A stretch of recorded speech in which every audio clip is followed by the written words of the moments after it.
Yes, and welcome back to another brand new edition of Weed on Wrestling. I am, of course, Weed, aka Alan, your host that tries to stay stoned the most.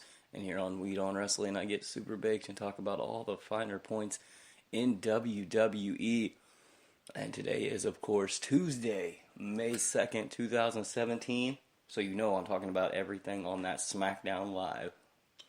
Let me hit this real quick and we'll jump right into things.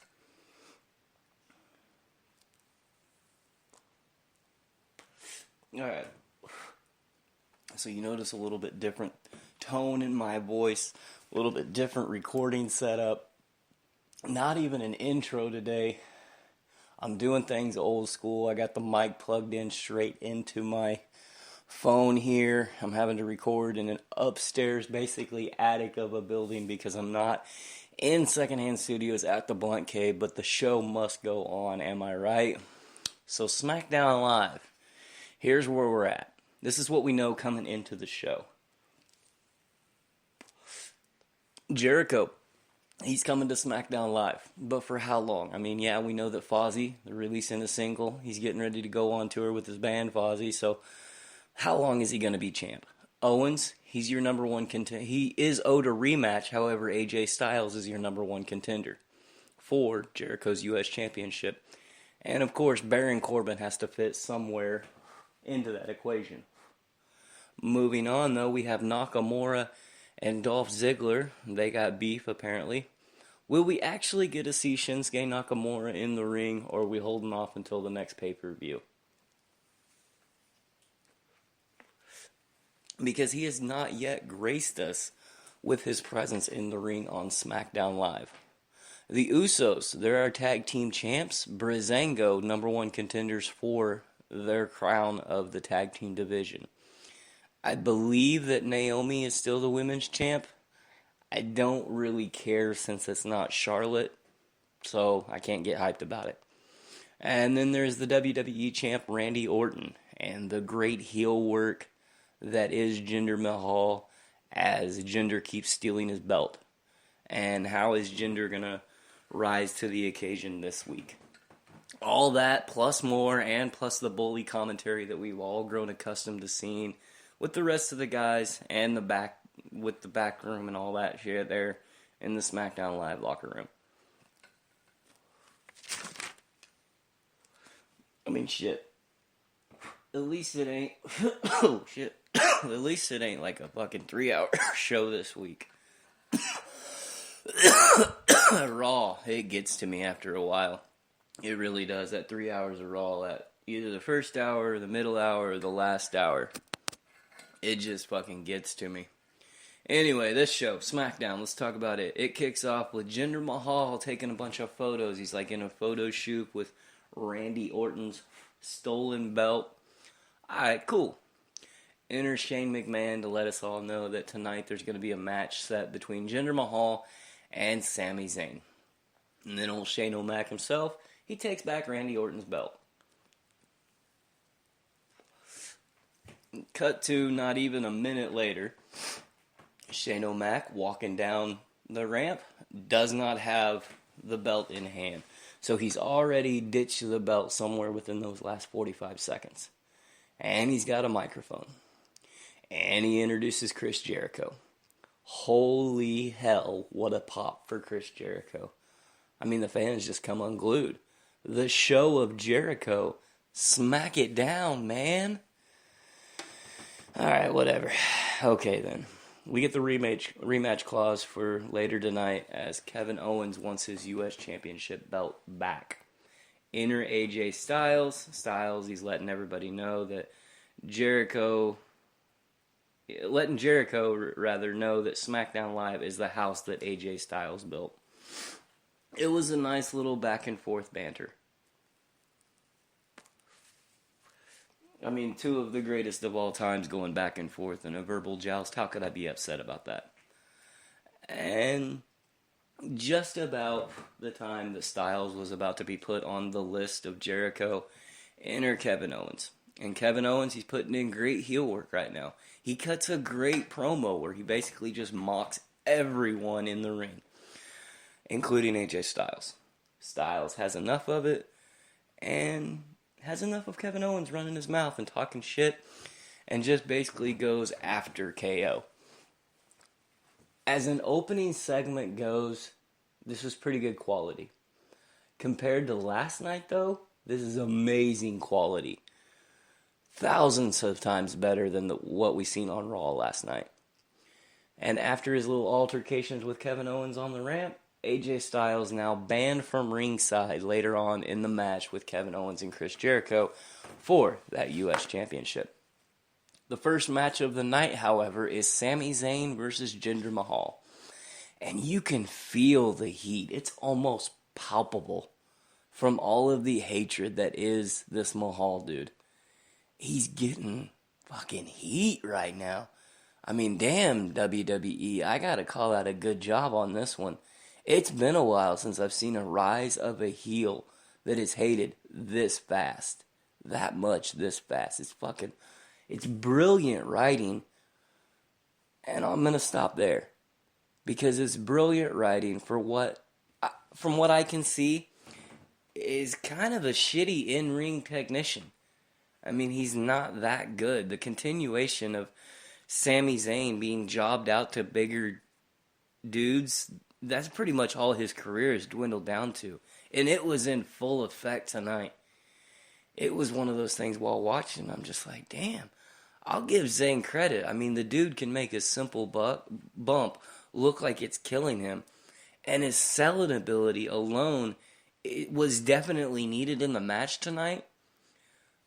But it was still not that caliber that I was hoping for out of what I assume two main storyline people.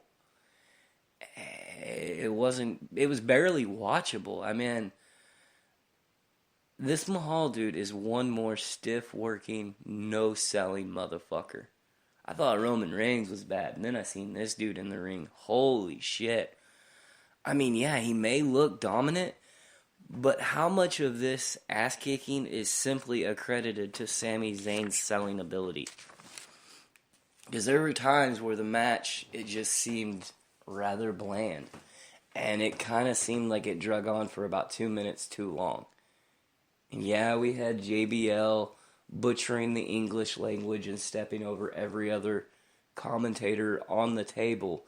But at the end of the day, it was a very sloppy match. It's hard to believe that Mahal is targeted as worthy of the title picture. The Singh brothers, they come in with their distraction. Jinder Mahal picks up the victory. And I guess it's back to the same old thing for Sami Zayn on Smackdown as it was for Raw.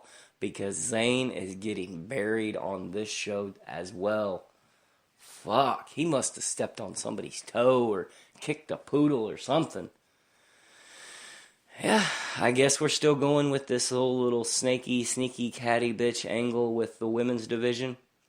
What I don't get is, why is Tamina in that whole little angle of the welcoming committee or the bitch brigade or the cunt clique or whatever you want to call them? Because didn't she come onto the roster at the exact same time as Charlotte? I mean, fuck. This whole angle in the women's division on SmackDown Live, I thought we were past this stupid same old cliche that dried out way back in the 90s. It's the same thing with Raw. I mean, fuck, you have the talent. Why can't you just utilize them correctly? And I still see that we're teasing Nakamura. So I guess it truly is going to be until Backlash that we actually get to see him grace our presence with his in-ring ability. Don't get me wrong, I may sound callous or sour and bitter at this point. I've seen Nakamura. I know how good he is in the ring. I just don't understand why he hasn't moved up to the main roster from NXT earlier. And now that he has, why have we not seen him yet? It's going to be huge when we do, though. Dolph Ziggler, he's in the back. He's running his mouth in front of old Shane McMahon. I got 2 questions with this segment right here. Why the fuck was Shane McMahon so thirsty for water? And does everybody in the back, all the back people, do they really sit in nice rows of chairs watching the TV on wheels just like I had in junior high? Is that how we watch in the back whenever we're WWE stars? It was weird. But that Shane, the way he drinks water, chugging it and shit, it was just fucking strange. Speaking of fucking strange, let's get into this Aiden English attempting to sing opera in the middle of the ring. Horse shit. I guess WWE, whenever they fired his partner, nobody bothered to tell Aiden English that he needed some new material. Holy fuck. Thank God for the perfect 10, Ty Dillinger. And that brings us to our second match of the night. Ty Dillinger versus Aiden English. It was hard-hitting. It was quick pace. And it was a fun match to watch while it lasted. Because Ty Dillinger picked up the win quick. It was less than a segment. Not even a commercial to commercial. They didn't even break for a commercial in the middle of this match, so that tells you how quick it was. As Ty Dillinger picked up the victory, he continues to look impressive since his call-up from NXT. I mean, he looks good. I just wonder what's next for him. Are we going to, after Nakamura gets done kicking Dolph Ziggler's ass, are we going to have a Ziggler versus Ty Dillinger match? That would be interesting. But what wasn't interesting was Aiden English in the middle of the ring after it was all over, throwing some sort of a hissy fit mental breakdown. It was strange. And then you see him backstage and he's still crying as Chris Jericho was cutting a promo with some Ronnie girl. And yeah, Aiden English makes the list for crying on Smackdown Live. As well as whoever this Ronnie interviewer is. They make the list of Jericho because, quite frankly, it was all about Chris Jericho tonight. It was good. And then we get more shit. Just when we get good, we go back to the fucking valley of shit. And that's what we get next. It's this fucking, you can fuck rightly off with this bitch brigade or cunt council or whatever the fuck they're being called. Welcoming cunt committee. It's all bullshit. As they all run in again and jump Charlotte as she's trying to conduct an interview right before their tag team match. They basically just leave her in laying waste. So 1 week ago, for the second week in a row, we seen Charlotte take on Naomi. But now, we're led to believe that Charlotte and Naomi are friends because they're going to be in a tag team match against Natty and Carmella. Whatever. Charlotte, she's laying in the back, so it's kind of a 2-on-1 for a while. Naomi versus Natty and Carmella. Naomi seems to, like I said, be by her side, by herself at the start of the match, as Charlotte was last seen getting the fuck beat out of her in the back. If you can't tell in my voice, I don't even want to talk about this because it was just bad. I mean, everything involved in this match sucked. Naomi tried her best to stick with it, but fuck, it was just horrible. Even when Charlotte Flair entered, I mean, she was walking all gingerly and acting injured until she was tagged in like a hot tag and she's all healed instantly and proceeds to just beat some bitches' asses. And then it just lost its flavor after that too. Fell flat. Carmella picked up the win with the help of James Ellsworth. And then the Cunt Club just proceeds just to kick the shit out of Naomi and Charlotte again, just for good measure. Down comes Becky Lynch. You think she's going to side with the Cunt Club or the Bitch Brigade. Instead, she sides with Charlotte and Naomi and throws Ellsworth at Tamia. Knocks Tamia out of the ring. Numbers game. Becky Lynch kind of pays for it at the end as the Bitch Brigade stands tall. If you couldn't tell already, that's going to be my botch of the night. I mean, fuck, listen to the tone in my voice. I could give a shit less. So yeah, my botch of the night, it's easy. It's easy when anything has to do with the shit writing and booking that is the women's division. You can fuck right off. There's Natty. She sucks at everything. Tamina, she's just there taking up space, basically being a smaller Nia Jax. Carmella is the best part about the whole fucking group, and she's horrendous. And then there's the waste of money and roster space that is fucking James Ellsworth. A complete fucking lack of talent.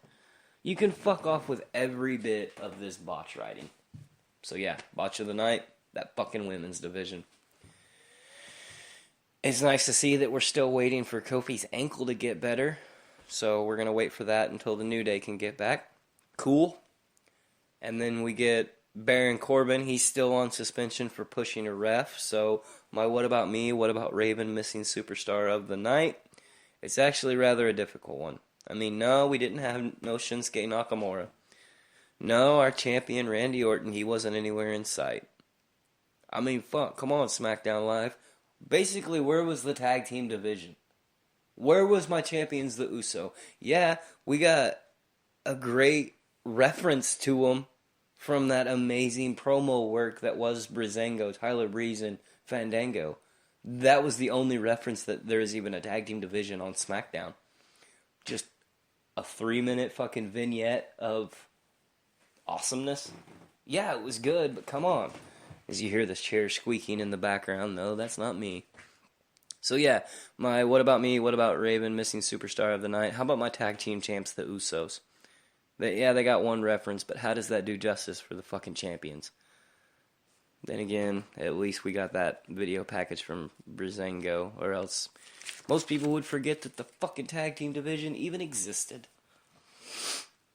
Match number 4 of the night. Continuing on with shitty fucking booking.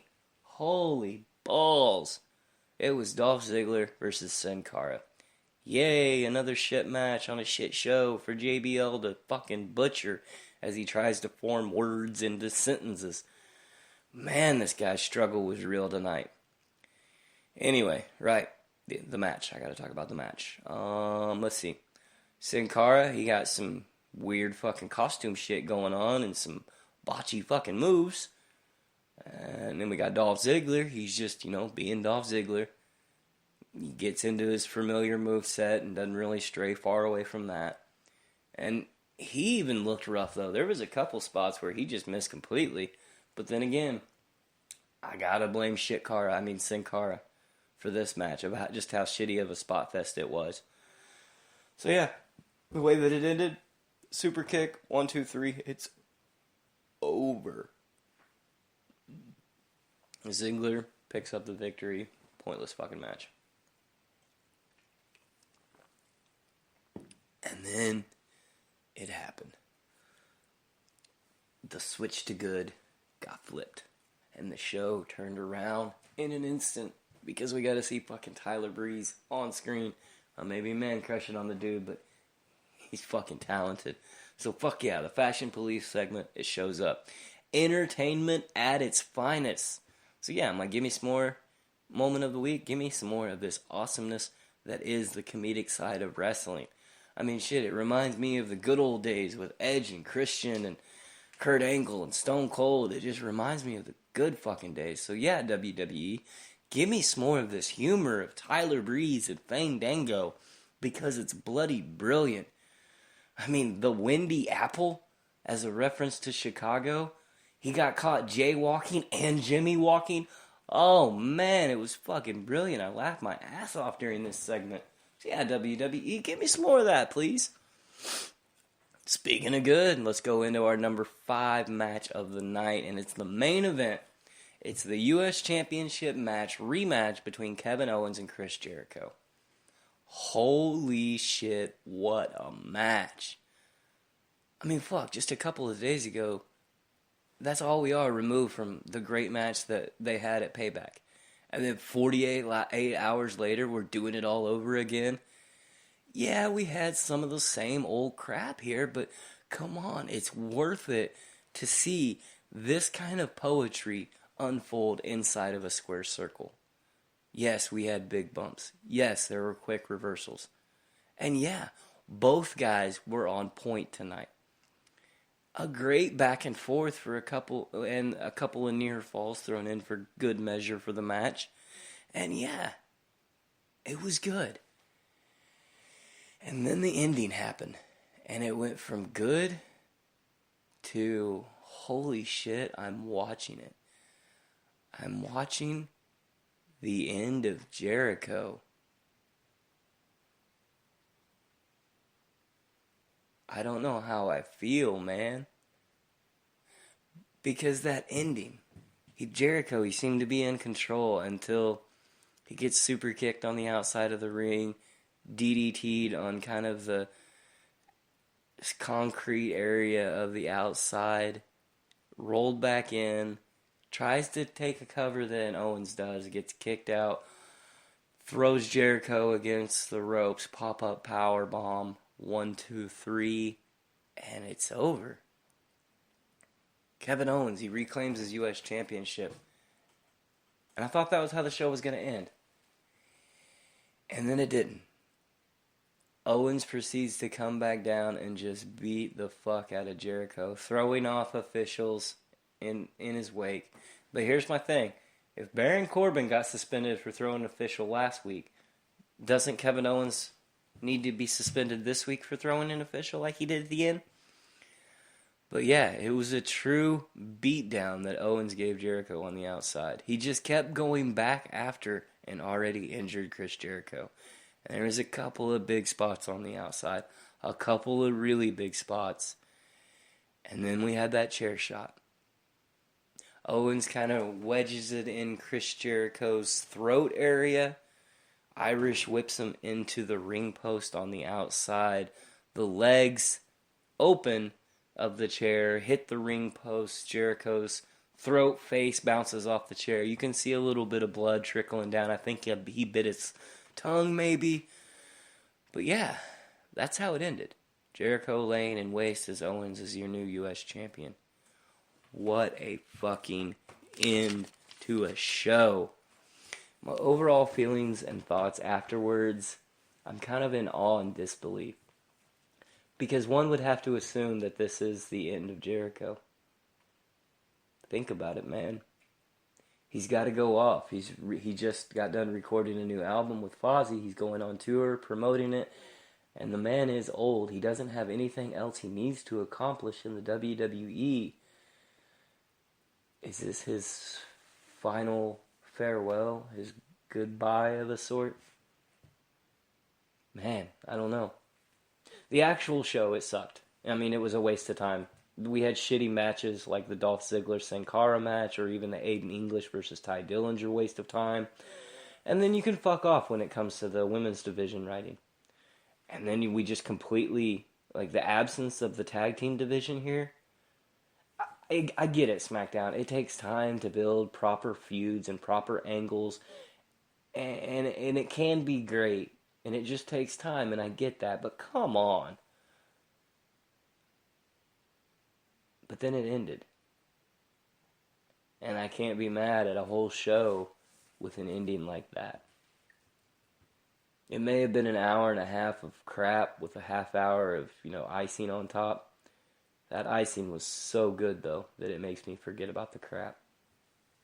A perfect way to write someone out of the storyline.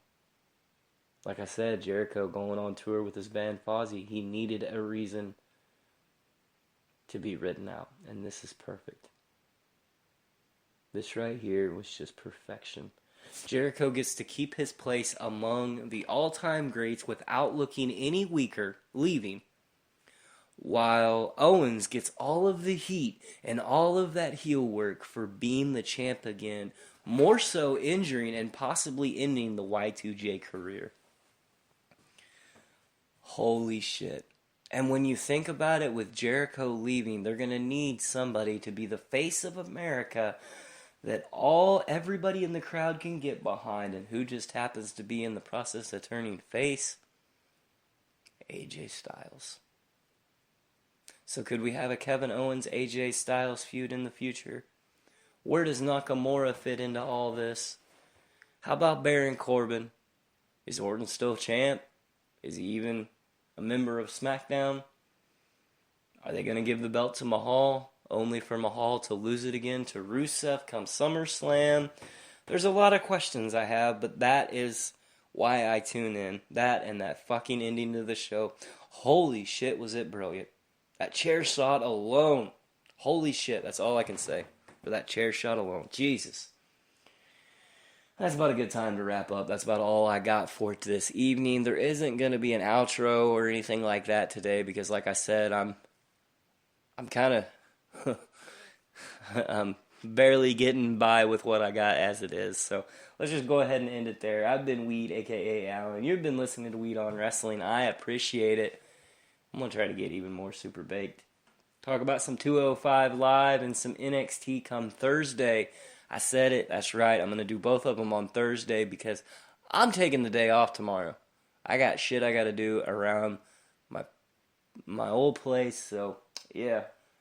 Let's go ahead and sign off here. You can find me at all the normal places. Spreaker Radio, SoundCloud, iTunes, iHeartRadio, YouTube, and of course Twitter.